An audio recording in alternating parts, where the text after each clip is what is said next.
Today is Sunday, February 4th, 2018, and this is Celtics Beat here on CLNS Media. I am Evan Valenti coming at you here on Super Bowl Sunday. Super pumped to be here with you guys on this Sunday for Celtics Beat episode 248. Today's show is brought to you in part by eHarmony. Go to eHarmonyRightNow.com and use my promo code CelticsBeat at checkout for a free month when you sign up for a 3-month subscription. Again, that's CelticsBeat, the promo code at checkout for a free month when you sign up for a 3-month subscription. One of my favorite grinders out there in the NBA universe is going to join us today of Barstool Sports. It's Dan Greenberg.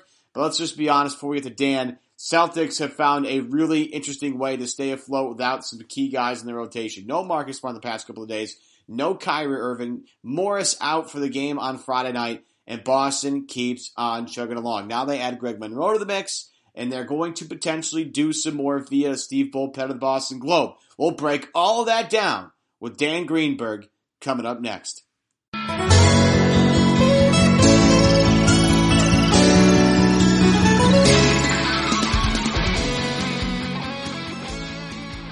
In terms of like your sleep schedule must be out of whack because you're doing all those like NBA recaps, not only just the series recaps. Yeah, I don't really remember what it's like this week. Yeah, I figured. It's my own doing. So it's all right though. About myself. It's good stuff. Everybody needs that. I think we need like something for just besides like the C stuff, like to click on for you. Like I like your NBA stuff. It's really good stuff. I appreciate the time that you put together. I'm just trying to keep it broad, and the clicks certainly are welcome. So not everybody's a Celtics fan, I've learned. So just try to switch it up. Yeah, I like that. You just keep it. It's just quick hitter stuff, which I enjoy. You know what I don't enjoy though is the way that things seem to be kind of coming to a head here with the Celtics and two of their young point guards, and Marcus Smart and Terry Rozier. And I was at the game Friday night. Spoke with Rozier after the game, and, he was obviously elated over the fact the last 2 games been able to start. He's done a really good job, playing in role instead of, Kyrie playing, starting point guard, trying to play that role. And Terry's done, 31 points, Friday night, Wednesday night, of course, he had a triple-double, 17, 11, and 10. And it seems like, and it felt like this was coming before, but it seems like now with the way Terry's playing that they're going to have to make a choice, the Celtics, between Marcus Smart and Terry Rozier. Do you have a favorite in that camp there, Dan? I don't know if I have a favorite, and I'm actually of the camp that they should just overextend themselves and keep them both. Okay. I mean, I look at it and I say, what if Marcus Smart, market as a restricted free agent? What if that price is only like $10 million?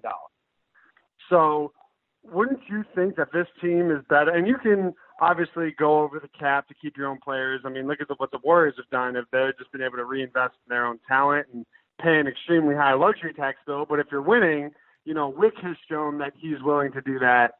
He did it during the Big Three era and things like that. So I look at it like, let's say they can keep Smart for $10 million a year. Let's say that's what Ainge Matheson for. You don't have to worry about paying Terry, not this year, not next year, but the year after. So I think if he's the better of the two players, he's going to be the one that gets the massive offer sheet. But you can always, at that time, I'm pretty sure Horford might be up at that time. If not, he's going to be an expiring deal, which you can always move if you absolutely have to. I just think this team is better when you have multiple athletic guards to throw at guys, because you could play Marcus really 1 through 4. Right, you can have Terry move either off ball or on ball in either of the 2 guard spots. I just think everyone is seeing this unbelievable stretch by Rozier and sort of falling under the impression that this is who he is as a player. When you look at his whole body of work, he struggled shooting just as much as Marcus has, for the entire season. So I just think we do this as Celtics fans, where there were a couple games last year where Isaiah didn't play and we played well, and it's like, oh, is this team better without Isaiah? Like, well, now we're winning with Smart out. It's like, oh, we don't need Smart. And you forget about all the games that Smart has helped you win, and I think that's just what's happening. I like the fact there's 2 things you brought up that I like. The first thing that I brought up is when you evaluate Marcus Smart, I think Bobby Marks had this, and maybe Woj had it as well with ESPN. I'm not really quite sure who had this, but mentioned how like the market for Marcus Smart originally was, around 10, 12, 14 million. With the fact that he hasn't been able to still shoot, he still has some we'll call it off the court issues, whatever the heck it is, we don't really know. His price has come down a little, maybe in the $8 to $10 million range. There's not a lot of teams, just some with a ton of cap space. And if you have a ton of cap space, you're probably not going to spend a lot of it on Marcus Smart. So Marcus Smart's value right now is around 8 to 10, but it's hard to kind of figure out what his value is on the open market because of something you mentioned. Like he can play, he's not your normal guard. Okay? He is a guard that can't shoot, but guards, as you said, 1 through 4, and pending who that 5 is, if it's Kristaps Porzingis, can guard 1 through 5. 1 through 5. So he's not just your typical point guard or your typical shooting guard. He's just kind of like this thing that you can't put a number on the fact that he can cover 5 positions almost. The fact that he late in the game against Houston drew 2 absolutely monster offensive foul calls on James Harden at the end of the game. Like you can't measure that stuff. Go ahead.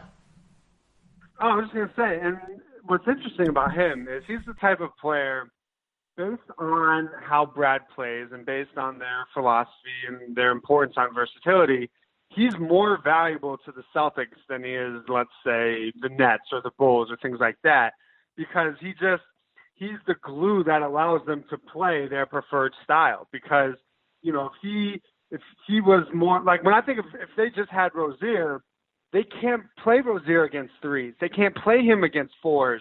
So you are sort of stuck into a traditional lineup whenever you have Rozier as that sole backup guard.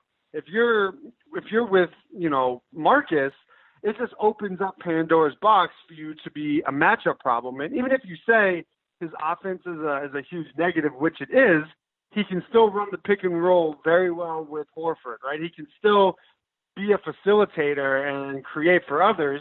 He just can't shoot for his life. So I just think that's why I'm okay if the Celtics were to overextend themselves to keep him, because he's more important for what they do than what, any of the other teams in the league who aren't quite built like the Celtics are. They're going to have different needs. They're going to need Marcus to maybe be a scorer, which he isn't. Here, we just say, kind of like with Aaron Baines, don't worry about your offense, just go do everything else, and if you score, you score, and it's worked out. Yeah, I like the fact that the Celtics, especially with the way they play defense, like they really know how to utilize Marcus Smart to his biggest strength. Like he's an excellent on-ball defender, and we always compared him to Avery Bradley in that capacity. Bradley probably is a slightly better on-ball defender when it comes to guarding just guards in general. And he gets, there was a great moment a couple of years ago where Avery Bradley's covering Carmelo Anthony, and like Avery Bradley's head is literally in the chest of Carmelo Anthony. I thought that's a great shot. But the one thing about Marcus was better than Avery and is, continually be one of the best in the NBA at is he's just a fantastic team defender.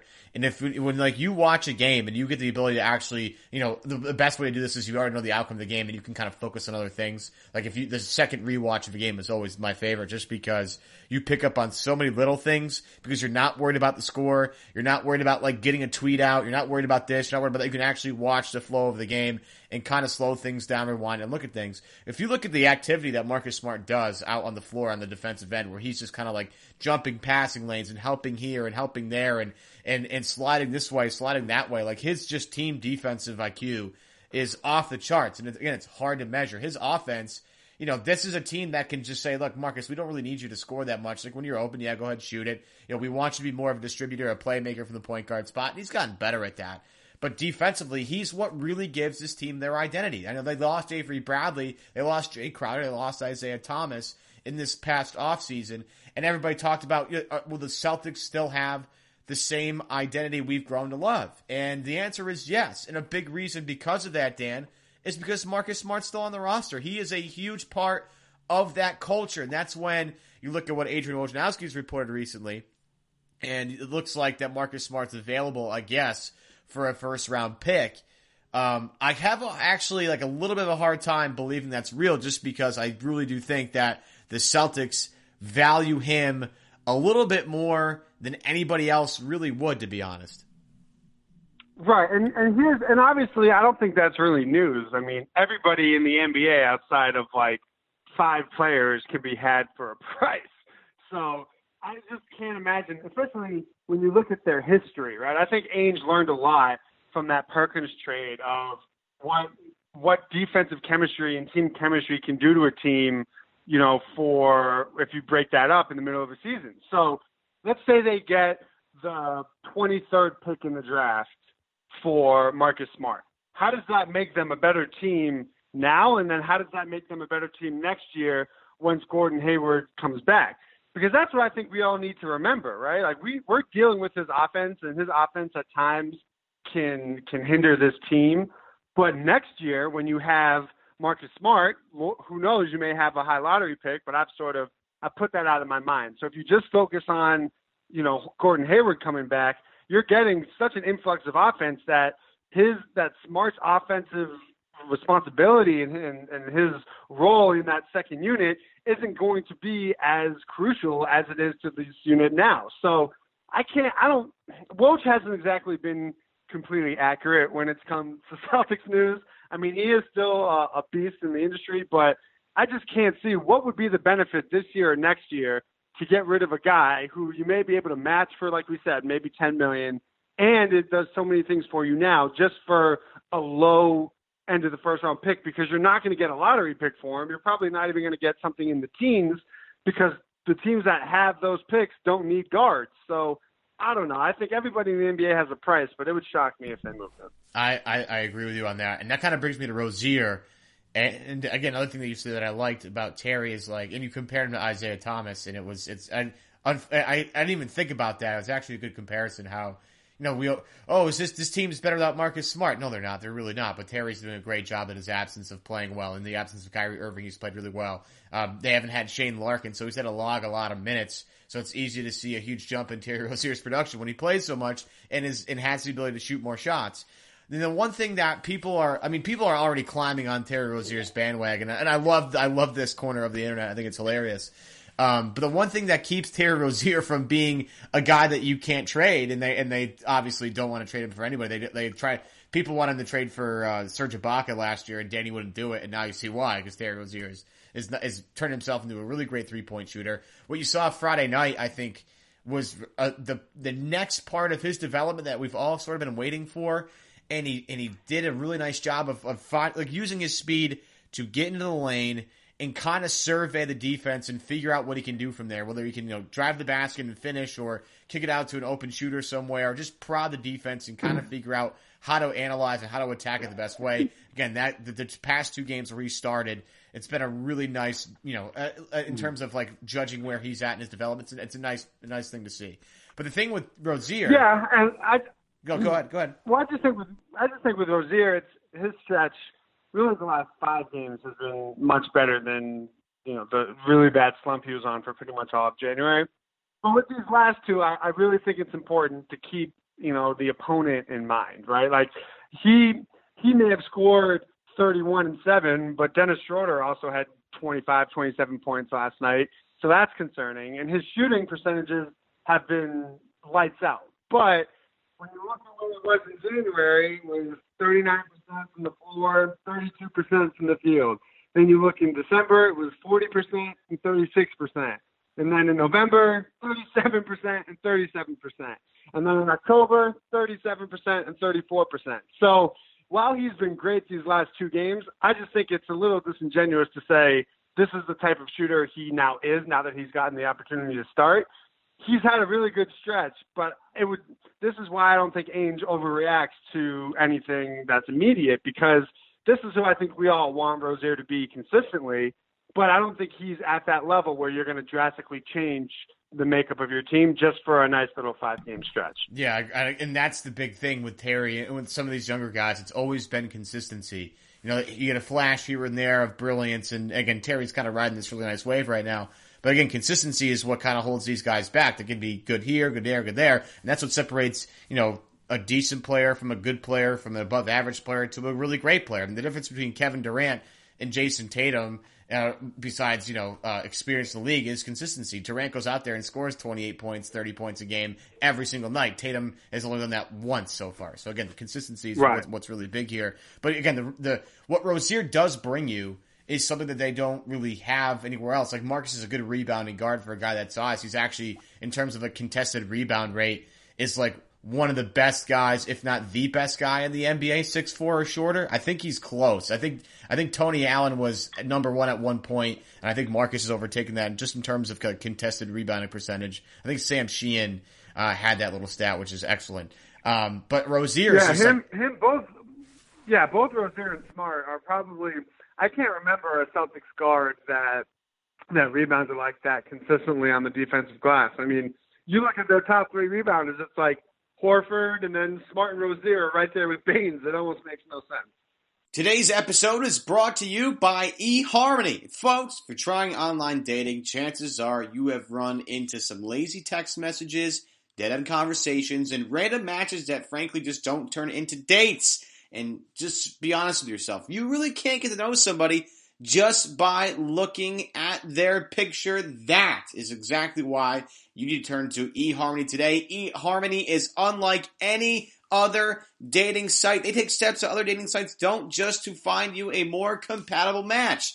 They are built to help you find lasting, meaningful relationships. They are not just a shallow hookup site. And we've had Jimmy Toscano of CLNS try out eHarmony. You got the free month, the 3-month subscription, right? By using this promo code, which I'm going to tell you about at the end of the show. He found his latest girlfriend with, of course, the help of eHarmony in about a week. They've helped over 1 million people find their perfect match. Be one of those million today. eHarmony uses years and years of science and data and psychological research to send you the right matches. They simply just bring compatible people together. And there are plenty of hookup sites out there. This is not what eHarmony is for. And right now, my listeners get a free month with eHarmony when they sign up for a 3-month subscription just by entering my promo code CelticsBeat at checkout. Stop waiting and start your journey to a satisfying, meaningful relationship today. It can be fun to play around with some online dating apps, but when you are ready to finally fall in love with somebody and have a meaningful relationship,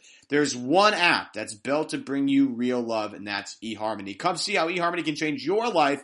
Go to eHarmony.com and get started today and use my code CelticsBeat at checkout. Back to Dan. Yeah, I love the I think it's either Sam Packard or it's Corrales who retweets every time Rozier gets a rebound. That Simpsons clip of I forget the superhero. When he jumps up. Yeah, that's just every time I see that it makes me laugh, and I always retweet that. It's always hilarious.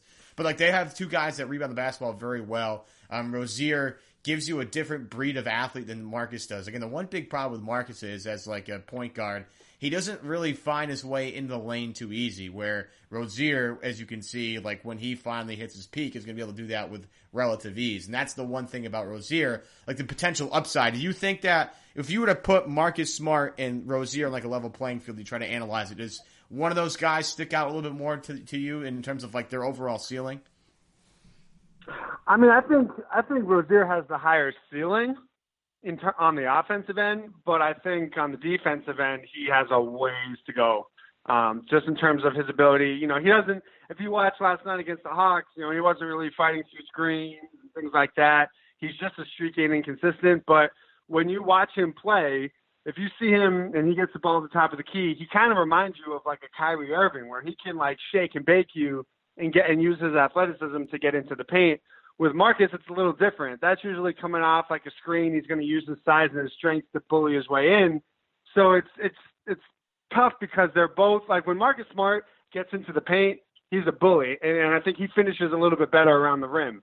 If Rozier can play like he has recently and actually finish at the rim and make his layups, you don't see too many guards being able to keep up with him, one-on-one, because he's got that, more athletic frame. He's got more of a handle and things of that nature. So it just matters, what does the rest of the team look like?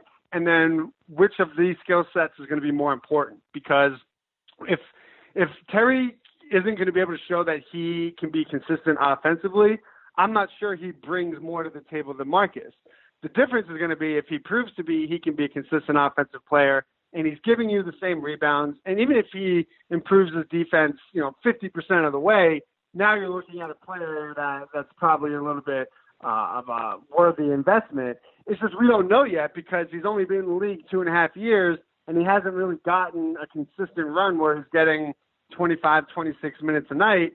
Whereas with Smart, you kind of know what he is even at his worst and how that can still help you because we see him for 30 to 33 minutes a night. I want to move on real quick here to some potential more additions for the Boston Celtics because we already have one. And it came down, I think Friday. Yeah, Friday I was on my way to the Garden, and I got I have, of course, as everybody should at this point, little notifications when Woj tweets and when Shams tweets. And so the Woj Bob came out that Boston was going to sign Greg Monroe to a $5 million deal. And we all kind of saw this coming. It's just kind of a matter of when it was going to happen. There was reports that Monroe was interested in both New Orleans was interested in Monroe along with the Celtics. Boston could offer more money. New Orleans could offer a chance to start. Boston would offer a team that's probably going to go further in the playoffs. Signs with Boston. It was kind of a no-brainer for me. In terms of what Monroe brings, I think I'm most excited about the fact that he's going to be able to kind of give some of these big guys a little bit more of a spell. I think Brad, and I think you've mentioned this a lot, and I think you've tweeted it out more than you've actually written about it, that Brad and the way their coaching staff manages minutes, like nobody is in the top 50 of minutes played per game average in the NBA on the Celtics. There's not one guy on there. I think Al Horford might average the most, or it might be Kyrie by now, but they're neither of them in the top 50. And when you look at the rotation they have with Baines and Tice and Horford, and you can even put Morris in that role, but Morris is kind of a perimeter player, not like a big.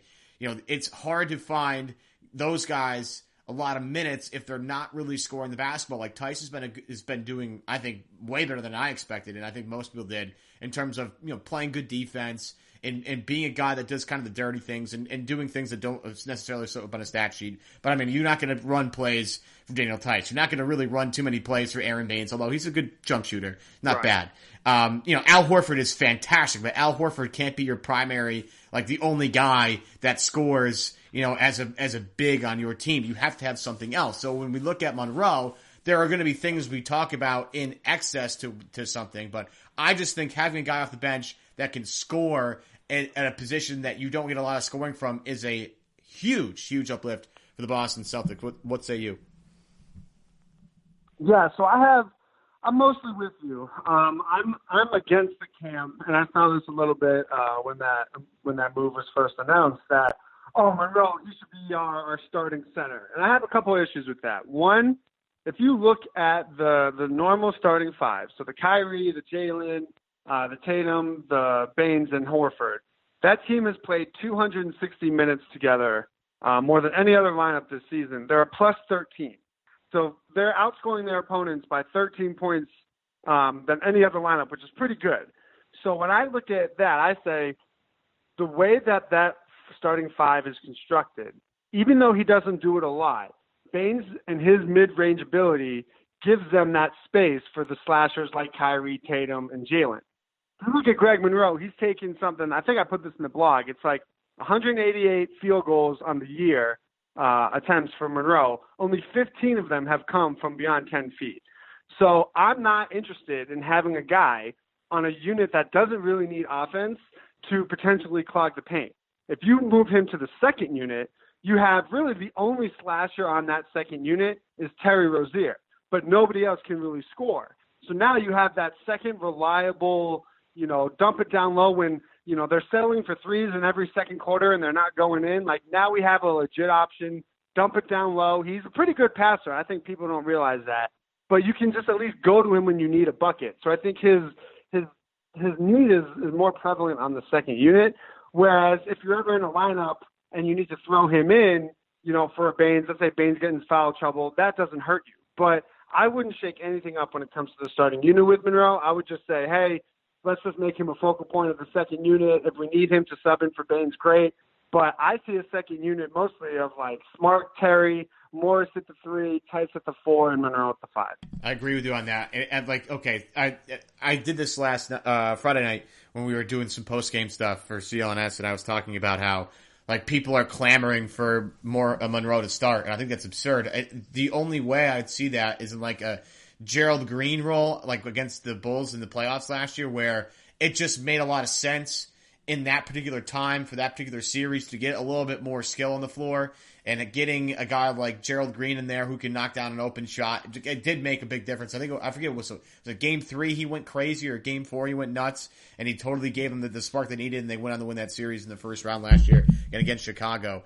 And, Monroe, you're right. And this honestly sort of feels kind of like a Doc Rivers move, because this is like a guy in Monroe that's killed the Celtics for years, and they go out and get him when he becomes a buyout candidate immediately, which is funny. But I've been watching Greg Monroe kill my teams for years. He was on Georgetown. I went to Syracuse. Brutal. It's brutal. He's been doing it. He was the ultimate 2-3 zone buster. All you had to do was put him in the eye post. He could shoot it from the free throw line at a pretty good clip. He could put it on the deck. He can pass. He can do a little bit of everything. So he was a guy that's really haunted my dreams for about a decade now.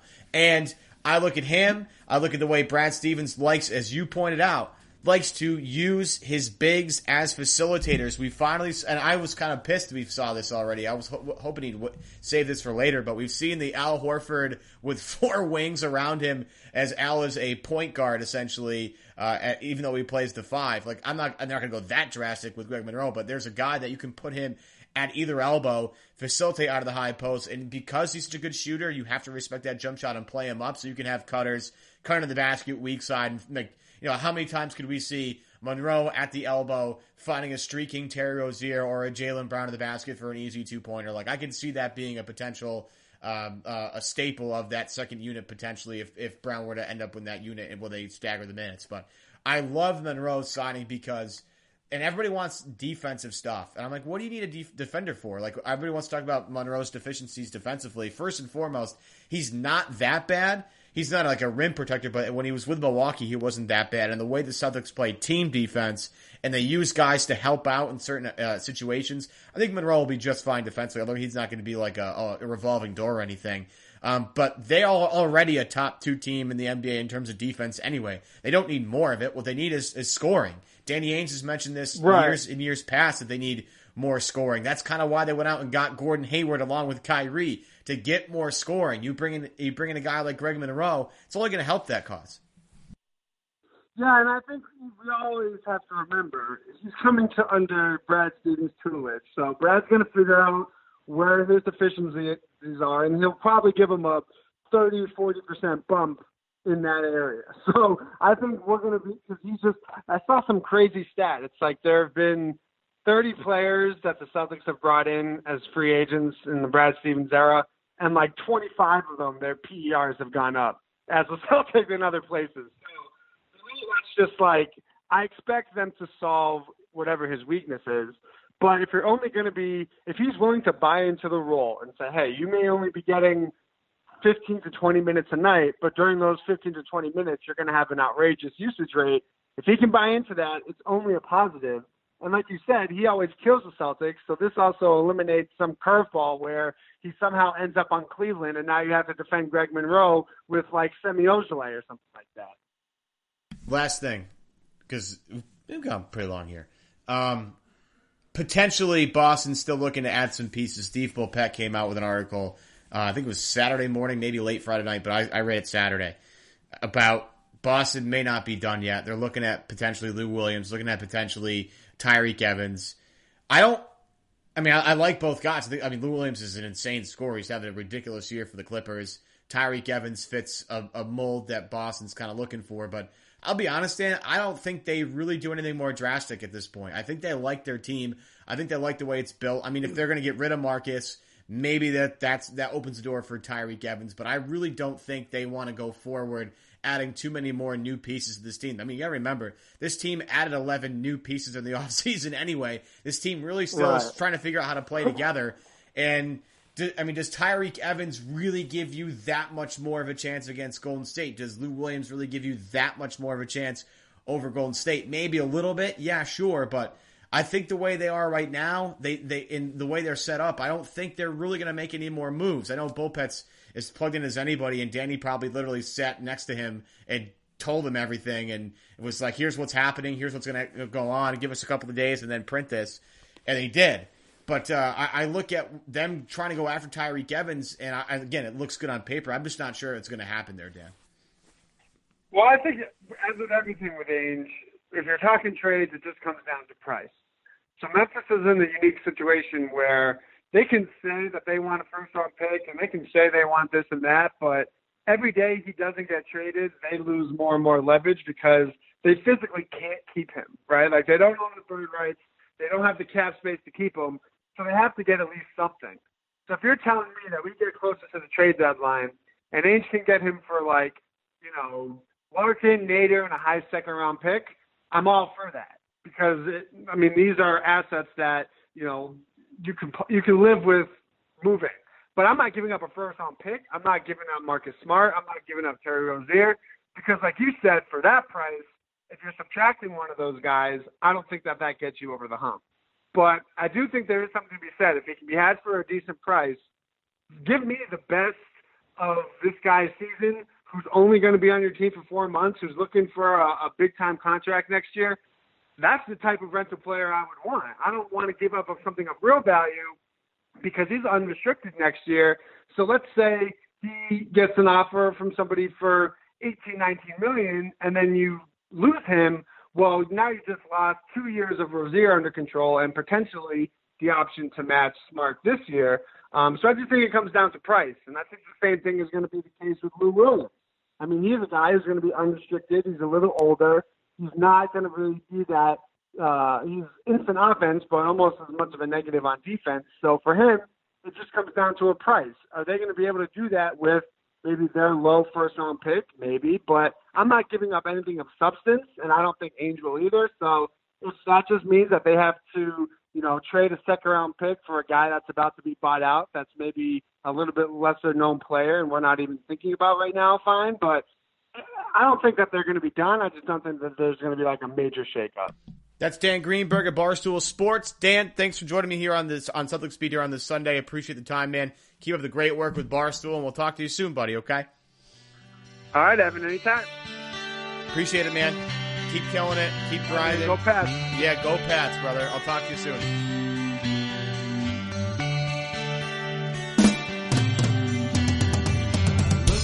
And that will do it for this episode of Celtics Beat here on CLNS Media. Want to take some time first off to thank you guys for joining in. Thanks to my guest for today, Dan Greenberg for Barstool Sports. You want to hear more from me? Well, check me out on my other Celtics podcast called Celtics Roundtable, a part of CLNS Media. Follow me on Twitter at Evan Valenti, EVANVALENTI. Very simple, very easy. Enjoy the game tonight. I'm just going to throw this out there. Patriots 23, Eagles 20, Super Bowl champs once again, the New England Patriots. Enjoy the game. Again, big shout out to my CEO and I will call him the podfather essentially at this point, Nick Gelso, my executive producer for this show, Larry H. Russell, helping me with statistics all week long, all month long, Greg Casoli of the USA Today Media Group and the Celtics Wire. My great people behind the music, Steph Legrateau and Chuck Dietz. And again, one more time, thanks to you guys for joining me here on Celtics Beat as a part of CLNS Media.